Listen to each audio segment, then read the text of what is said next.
Hello guys, আমি জীবন। আমি আপনাদেরকে শেখাবো আর কিভাবে ফ্রিতে সিওসি খেলবেন। তো এর জন্য একটি অ্যাপ ডাউনলোড করে নেবেন। অ্যাপটির নাম হচ্ছে ডাটা ই।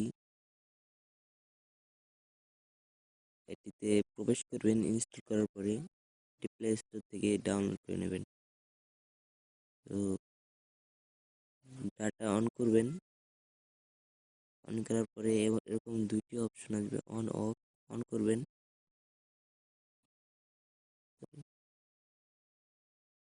ওকে প্রেস করবেন।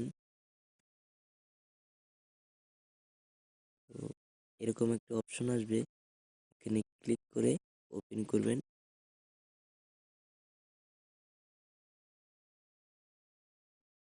দ্যাটস ইট, কিচ্ছু লাগবে না। যদি আমার টিউটোরিয়ালটি আপনাদের ভালো থাকে তাহলে অবশ্যই লাইক, কমেন্ট এবং সাবস্ক্রাইব করতে ভুলবেন না। আল্লাহ হাফেজ, ভালো থাকবেন।